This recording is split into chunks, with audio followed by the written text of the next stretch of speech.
Good afternoon student, कैसे हो आप लोग। उम्मीद करते हैं कि आप लोगों की पढ़ाई बहुत अच्छी तरीके से चल रही होगी।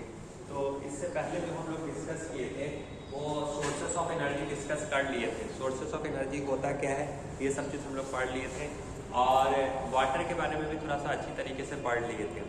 लेकिन इस चैप्टर में जो आज जो हम पढ़ाने जा रहे हैं वो स्टार एंड सोलर सिस्टम पढ़ाने जा रहे हैं। इसलिए क्योंकि जब फिर स्कूल खुलेगा तो एग्ज़ाम होने का ज़्यादा चांस होगा, जो आप लोगों का मंथली एग्जामिनेशन होता है उसका, तो रिवीजन पॉइंट ऑफ व्यू से रिवीजन भी करवाना बहुत ज़रूरी है। तो इसीलिए हमने सोचा कि नहीं, आज कुछ रिवीजन पॉइंट ऑफ व्यू से थोड़ा स्टार एंड सोलर सिस्टम थोड़ा सा रिवीजन पॉइंट ऑफ व्यू से थोड़ा सा नोट्स वगैरह आप लोगों को समझा देना चाहिए। ओके, तो आज हम लोगों का टॉपिक है सोलर सिस्टम। ओके, इस टॉपिक का नाम आप ऐसे भी बोल सकते हो, star and solar system. Okay, चलिए तो हम लोग पढ़ने जा रहे हैं सोलर सिस्टम। सोलर सिस्टम क्या होता है कि जो हमारे देखिए जो पहले सोलर सिस्टम पढ़ने से पहले आप जानिए कि सेलेस्टियल बॉडीज होता है क्या, तो या हेवनली बॉडीज हम कहते हैं किसको। तो वो सारी बॉडी जो हमारे स्पेस में एग्जिस्ट करती है या स्पेस में लाई करती है या स्पेस में मौजूद होता है, उसको हम क्या कहते हैं, सेलेस्टियल बॉडीज कहते हैं। हमारे स्पेस में आपको क्या क्या चीज़ देखने को मिलता है, हमारे स्पेस में आपको तो सारे प्लैनेट्स देखने को मिलते हैं, हमारे स्पेस में आपको मेटोराइट्स, हमारे स्पेस में आपको एस्ट्रॉइड्स वगैरह देखने को मिलते हैं, हमारे स्पेस में आपको नेचुरल सैटेलाइट्स वगैरह देखने को मिलते हैं। ओके, तो ये सब आपका क्या है, सेलेस्टियल बॉडीज़ है। ओके, हेवनलीज बॉडी है, या जो आप यहाँ से जो भी लॉन्च करके आर्टिफिशियल सैटेलाइट जो भेजते हो और वो जो प्लानट के राउंड में मूव करता है वो भी आपका क्या है, सेलेस्टियल और हेवनलीज बॉडीज है। तो सेलेस्टियल और हेवनलीज बॉडीज किसको कहते हैं, वो सारी ऑब्जेक्ट है जो हमारे स्पेस में एग्जिस्ट करती है या हमारे स्पेस में लाई करती है, उसी को ही हम लोग क्या कहते हैं, सेलेस्टियल बॉडीज कहते हैं। ओके, या हेवनलीज बॉडीज कहेंगे। तो उम्मीद करते हैं कि ये सेलेस्टियल बॉडीज और हेवनलीज बॉडीज आप लोगों को बहुत अच्छी तरीके से समझ में आएगा। ओके, तो अब हम लोग क्या लेंगे कि अच्छा डे और नाइट से कुछ इंटरेस्टिंग चीज़ और जान लिया जाए कि आप लोग देखते हैं कि कभी कभी दिन के समय में क्या होता है कि चांद दिखाई नहीं देता है और रात के समय में क्या होता है, चांद दिखाई दे देता है, मून दिखाई दे देता है। उसी तरह से दिन के समय में स्टार दिखाई नहीं देते हैं तो वही रात के समय में स्टार आसानी से दिखाई देते हैं। तो ये ऐसा क्यों होता है, इसका क्या रीज़न है? तो इसका मेन रीज़न ये है कि दिन के समय में क्या होते हैं कि सन की लाइट से काफ़ी ज़्यादा ग्लो करती रहती है। ग्लेयर ऑफ लाइट की वजह से क्या होता है कि वो हमें दिखाई नहीं देता है। सन की इतनी ब्राइटेस्ट लाइट रहती है कि वो ब्राइटेस्ट लाइट्स में वो हमें दिखाई नहीं देता है। लेकिन जैसे ही सन सेट करता है तो शाम में या रात के समय में वो हमें क्या होता है, आसानी से दिखाई देता है।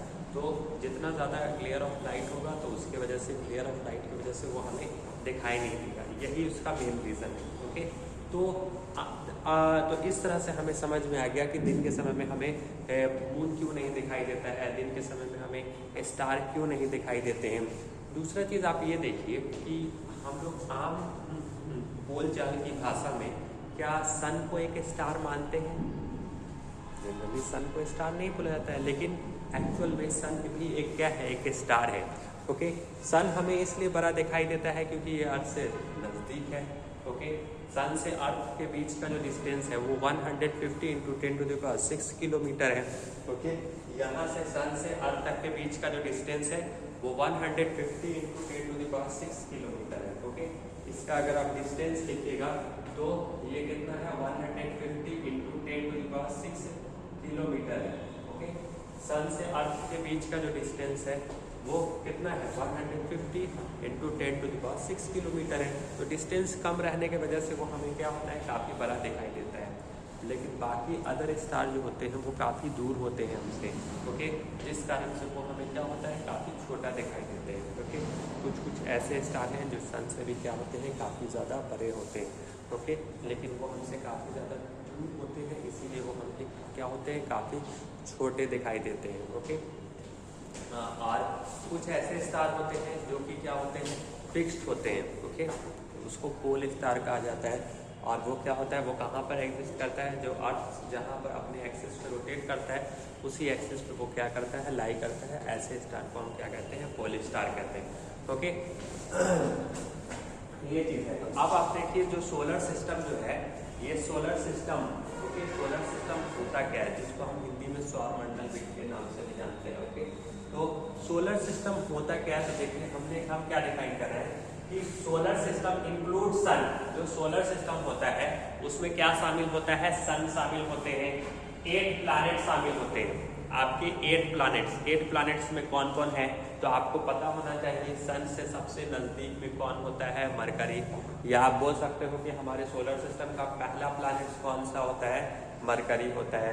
उसके बाद सेकेंड प्लैनेट, हमारे सोलर सिस्टम का सेकेंड प्लैनेट कौन सा है, तो वेनस है। हमारे सोलर सिस्टम का थर्ड प्लैनेट कौन सा है, तो हमारे सोलर सिस्टम का थर्ड प्लैनेट अर्थ है। हमारे सोलर सिस्टम का फोर्थ प्लैनेट कौन सा है, तो हमारे सोलर सिस्टम का फोर्थ प्लैनेट मार्स है। हमारे सोलर सिस्टम का फिफ्थ प्लैनेट कौन सा है, तो हमारे सोलर सिस्टम का फिफ्थ प्लैनेट जुपिटर है। हमारे सोलर सिस्टम का सिक्स्थ प्लैनेट कौन सा है, तो देखिए हमारे सोलर सिस्टम का सिक्स्थ प्लैनेट सैटर्न है। ओके, हमारे सोलर सिस्टम का सेवंथ प्लैनेट कौन सा है, तो यूरेनस है। और हमारे सोलर सिस्टम का 8th प्लैनेट कौन सा है, नेपच्यून है। तो आपको पता होना चाहिए कि अगर आपसे कोई पूछेगा कि हमारे सोलर सिस्टम का सबसे स्मॉलेस्ट प्लैनेट कौन सा है, तो आप बताइएगा मरकरी है। और सबसे biggest planet in the solar system कौन सा है, वो है आपका जुपिटर है। ओके, सबसे coldest planet in the solar system कौन सा है, तो वो आपका क्या है, यूरेनस है। यूरेनस आपका क्या है, ठंडा प्लैनेट होता है। उसके बाद अगर आपसे कोई पूछेगा कि ऐसा कौन सा ऐसा 2 प्लैनेट है जिसके पास अपना नेचुरल सैटेलाइट नहीं होता है, तो आप क्या बताइएगा कि मरकरी और वेनस एक तरह के ऐसे सैटेलाइट्स हैं, ऐसे प्लैनेट है, सॉरी सैटेलाइट्स नहीं है, मरकरी और वेनस एक तरह के ऐसे प्लैनेट है जिनका अपना खुद का नेचुरल सैटेलाइट्स नहीं होता है। ओके, तो ये सारी बेसिक चीज़ थी जो हम लोग ओवरऑल डिस्कस कर लिए। ओके, लेकिन आप जानिए जो हमने जो ओवरऑल टॉपिक जो लिखा है, तो जो सोलर सिस्टम होते हैं उसके अंदर 8 प्लैनेट्स होते हैं। वो 8 प्लैनेट्स क्या होते हैं अभी हम लोग तुरंत डिस्कस कर लिए। और इसके अलावा जो हम प्लैनेट कंसीडर नहीं करते हैं, जिसको ड्रॉप प्लैनेट कहा जाता है, वो भी हमारे सोलर सिस्टम में ही एग्जिस्ट करता है, लेकिन उसको प्लैनेट के कैटेगरी में नहीं रखा गया है। उसको प्लैनेट के कैटेगरी में इसलिए नहीं रखा गया है क्योंकि उसका क्लियर 2006 से पहले उसको प्लैनेट के कैटेगरी में रखा जाता था, लेकिन 2006 के बाद उसको प्लैनेट के कैटेगरी से हटा दिया गया। हटाने का मेन रीज़न ये है कि उसका कोई क्लियर ऑर्बिट नहीं है, कोई क्लियर स्पेस रीजन नहीं है। तीसरा चीज़ वो साइज में काफ़ी छोटा है, इसीलिए उसको प्लैनेट की कैटेगरी से हटा दिया गया, क्योंकि हर चीज़ का एक सेट ऑफ रूल्स और प्रोटोकॉल्स होता है। वो इस सेट ऑफ रूल्स और प्रोटोकॉल्स को फुलफिल नहीं कर, हर एक प्लैनेट का अपना एक क्लियर स्पेस होता है, एक क्लियर ऑर्बिट होता है, जिसके अराउंड वो सन जिसमें वो अपने एक फिक्स्ड ऑर्बिट पे क्या करता है, रिवॉल्व करता है सन के अराउंड। लेकिन इस तरह प्लूटो के केस में ऐसा नहीं पाया जा रहा था, उसका कोई क्लियर स्पेस और रीजन नहीं मिल रहा था, और वो साइज में काफ़ी छोटा था, जिस कारण से उसको प्लैनेट के कैटेगरी से हटा दिया गया। ओके, ये एक बेसिक रीज़न है जो आपको प्लूटो के बारे में पता चल गया। ओके, अब देखिए कि जो 8 प्लैनेट है, जो ड्रॉप प्लैनेट है, Pluto and other object like asteroid. Okay, तो अदर प्लैनेट्स में आपके कौन सा हो जाए, जैसे प्लूटो, लेकिन वो तो ड्रॉप प्लैनेट है। इसके अलावा भी हमारे सोलर सिस्टम में मरकरी और जुपिटर के बीच आपको क्या देखने को मिलते हैं, एस्ट्रॉयड बेल्ट देखने को मिलते हैं। ओके, ये एस्ट्रॉयड्स वगैरह होते हैं। ओके, तो हमने वही लिखा, Pluto and other object asteroid piece of rocks, meteorites, comets, dust and gases. Meteorites देखने को मिलते हैं, डस्ट देखने को मिलते हैं, कॉमेट्स वगैरह देखने को मिलते हैं। तो ये सारी चीज़ आपको देखने को मिलते हैं। ओके, अब हम लोगों को देखना है, ये चीज़ हम ऑलरेडी डिस्कस कर लिए कि हमारे सोलर सिस्टम में टोटल कितने प्लैनेट होते हैं, तो 8 प्लैनेट होते हैं। तो देखिए अब हम लोग जानेंगे कि हम सन के बारे में जानेंगे। ओके, कि सन हमारे सोलर सिस्टम का क्या है, उसका इम्पोर्टेंस क्यों है, उसके अंदर क्या स्पेशल खासियत होता है।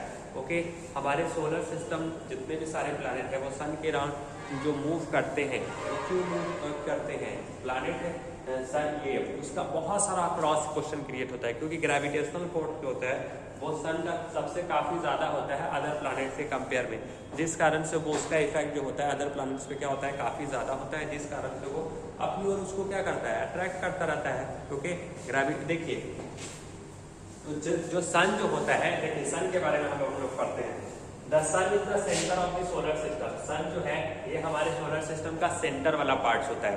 ओके, सेंटर वाला पार्ट कौन सा है, सन है। ओके, सन जो है,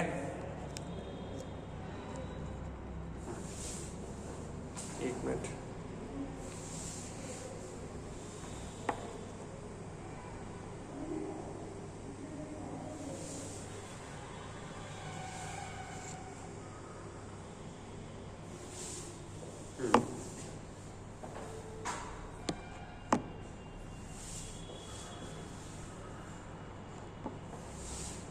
तो जो सन जो होता है ये हमारे सोलर सिस्टम का सेंटर वाला पार्ट होता है। The sun is the centre, the sun is the centre of the solar system. ये हमारे सोलर सिस्टम का सेंटर वाला पार्ट होता है, इसके बीच वाला पार्ट होता है। देखिए यहाँ पर हम बनाए दिए सोलर सिस्टम को, तो देखिए इस पूरे सोलर सिस्टम में सारे में क्या होते हैं, ये क्या होता है, बीच वाला पार्ट होता है, मिडिल वाला पार्ट होता है। ओके, बात समझ में आया? तो इसीलिए हमने लिखा the sun is the centre of the solar system. All the planets move around the sun in their respective orbit. Okay? जितने भी प्लैनेट जो सन के राउंड मूव करते हैं वो एक रिस्पेक्टिव ऑर्बिट में मूव करते हैं, एक स्पेशल ऑर्बिट में मूव करते हैं। मरकरी जो सन के राउंड मूव करेगा वो अपने ऑर्बिट में, फिक्स्ड ऑर्बिट में मूव करेगा।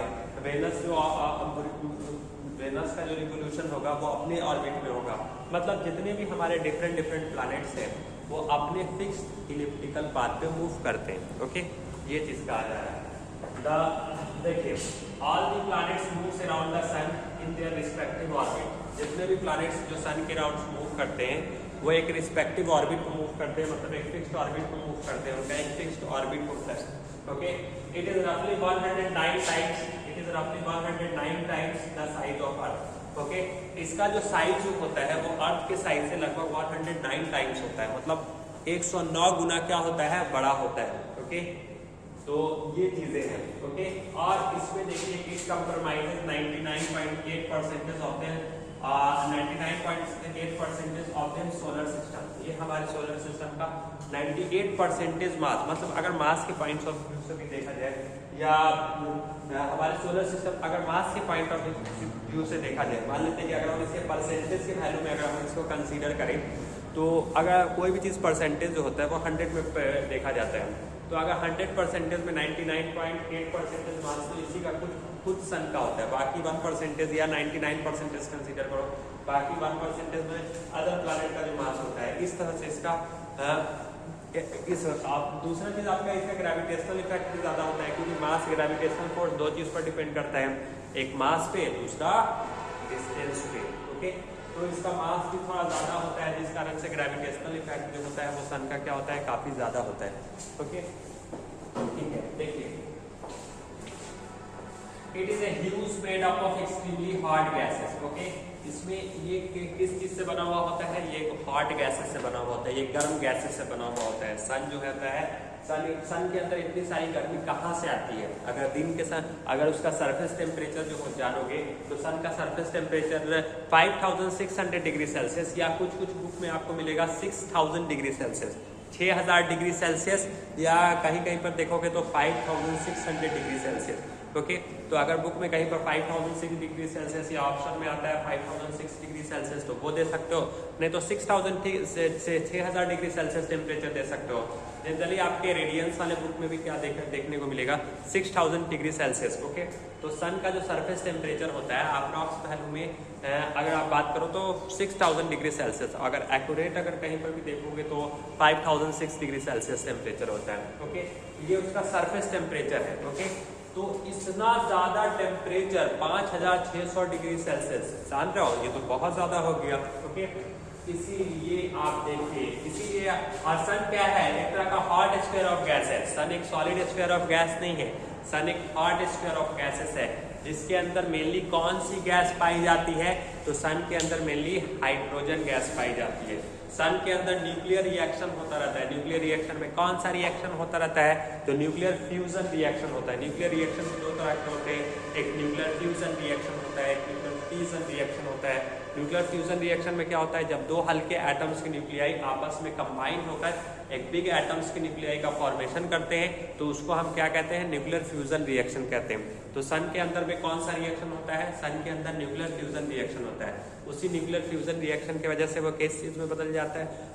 उसी न्यूक्लियर फ्यूजन रिएक्शन की वजह से उसके अंदर जो हाइड्रोजन गैस है ना, वो हाइड्रोजन गैस आपका हीलियम गैस में कन्वर्ट होता रहता है। और इसी हीलियम गैस में कन्वर्ट होने की वजह से वो क्या हो जाता है, ज्यादा से ज्यादा अमाउंट्स में क्या करता है, हीट एनर्जी रिलीज करता है। ओके, तो सन के अंदर हीट एनर्जी रिलीज होने का मेन रीजन क्या है? Nuclear fusion reaction. Nuclear fusion reaction में हाइड्रोजन गैस किस गैस में कन्वर्ट होता रहता है? हीलियम गैस में कन्वर्ट होता रहता है, जिस कारण से वो ट्रेमेंडस अमाउंट्स में क्या करता है, अधिक से अधिक अमाउंट्स में क्या करता है, हीट एनर्जी रिलीज करता है, हीट एनर्जी प्रोड्यूस करता है। ओके, ठीक है। अब देखिए ये क्या कह रहे हैं, the sun is actually a star. Sun क्या है? सन भी एक तरह का एक स्टार ही है। ओके, मैंने ऑलरेडी डिस्कस कर दिया है कि हम लोग अपने बोलचाल की भाषा में सन को एक स्टार नहीं मानते, लेकिन सन भी एक्चुअल में एक स्टार ही होता है। ओके, इसीलिए हम यहाँ पर लिख रहे हैं the sun is actually star as it is the closest star. Okay, ये कैसा स्टार है? ये नजदीक स्टार है, किसके? अर्थ सरफेस से, अर्थ से काफी नजदीक है। It appears to be, okay, मतलब अर्थ से अगर, मतलब अर्थ से ये भैया हमें बड़ा क्यों दिखाई देता है? क्योंकि अर्थ और सन के बीच का डिस्टेंस क्या है? काफी कम है। Okay, it appears to be much bigger than other star. Okay, other star से ये हमें क्या होता है, काफी बड़ा दिखाई देता है क्योंकि इसका डिस्टेंस कम है। ओके, सन और अर्थ के बीच का डिस्टेंस कम है तो ऑब्वियसली ये बड़ा दिखाई देगा। अगर ये डिस्टेंस ज्यादा रहता तो आपको क्या होता है, ये छोटा दिखाई देता। ओके, ठीक है। देखिए फिर हम क्या लिख रहे हैं, light from the sun reaches our earth in 8 minute 20 second. Okay, तो सन की रोशनी अर्थ सरफेस पर पहुंचने में टोटल कितना टाइम लगता है? 8 minute 20 second, 8 minute 20 second. Okay, तो ये इसका एक्यूरेट आंसर है कि सन की रोशनी, अगर आपसे पूछा जाएगा कि सूरज की रोशनी हमारे अर्थ सरफेस पर पहुंचने में टोटल कितना टाइम लेती है, तो आपको बताना पड़ेगा 8 मिनट 20 सेकेंड लेती है। ओके, तो ठीक है।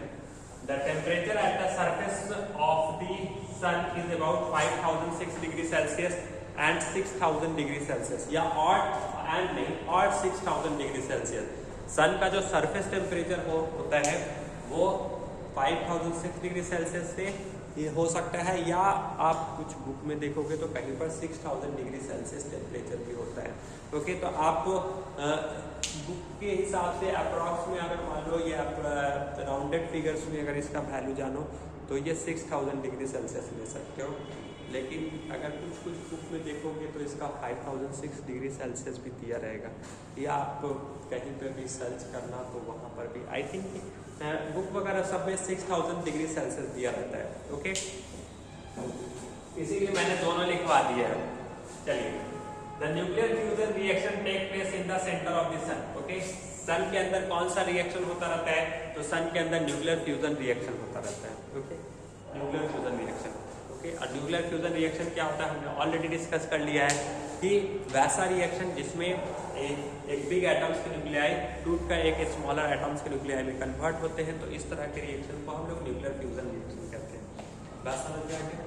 चलिए अब हम लोग देखते हैं यूनिवर्स होता क्या है। तो यूनिवर्स किसको कहते हैं कि जितनी भी सारी चीज़ें जो हमारे स्पेस में एग्जिस्ट करती है या डिफरेंट प्लैनेट्स के अंदर एग्जिस्ट करती है, डिफरेंट प्लैनेट्स में एग्जिस्ट करती है, वो सारी चीज़ को आप क्या कहोगे? यूनिवर्स कहोगे। इसीलिए हमने यूनिवर्स का डेफिनेशन क्या लिखा है, all the existing matter and space including the star, planet, galaxy, etc is terms as the universe. तो जितनी भी सारी चीजें हैं, ओके, जितनी भी सारी चीजें हैं, चाहे वो मैटर हो चाहे वो space, all the existing matter, जितनी भी चीजें हैं चाहे वो मैटर हो या हम अपने आसपास की चीजों को, जितनी भी सारी चीजों को देख रहे हैं, ये बोर्ड को देख रहे हैं या हम इस बुक को देख रहे हैं, जो कुछ भी देख रहे हैं, ओके, वो सब सारी चीज क्या कहलाएगा? ये यूनिवर्स का ही अंदर में ही कहलाएगा, क्योंकि ये सब चीज आपके यूनिवर्स में ही एग्जिस्ट कर रहा है। ओके, तो इसीलिए हम लिखा है all the existing matter and space including the star, जैसे स्टार हो गया, प्लैनेट हो गया, गैलेक्सी हो गया, terms as a universe. Okay, जैसे स्टार हो गया, प्लैनेट हो गया, गैलेक्सी हो गया, ये यूनिवर्स में आता है। The word universe is derived from the Latin word used as the Romans. Okay, Latin word से यूनिवर्सम से, अगर यूनिवर्स कौन से लैटिन वर्ड से डिराइव किया गया है, जिसको हम यूनिवर्सम कहेंगे। ओके, और देखिए क्या है, to describe the globe and cosmos, जिसको हम किस तरीके से क्लासिफाई कर सकते हैं ग्लोब और कॉस्मोस से। हमारे सोलर सिस्टम में कैसे कैसे प्लैनेट हैं, तो Mercury, Venus, Earth, Mars, Jupiter, Saturn, Venus, Neptune, ये इस तरह से आप सोलर सिस्टम का डायग्राम बना सकते हो। ओके, तो उम्मीद करते हैं कि ये सारे टॉपिक आप लोगों को बहुत अच्छी तरीके से समझ में आएगा। तो आज के लिए इतना ही रहने दिया जाए और बाकी चीज़ हम लोग कल समझते हैं। Thank you.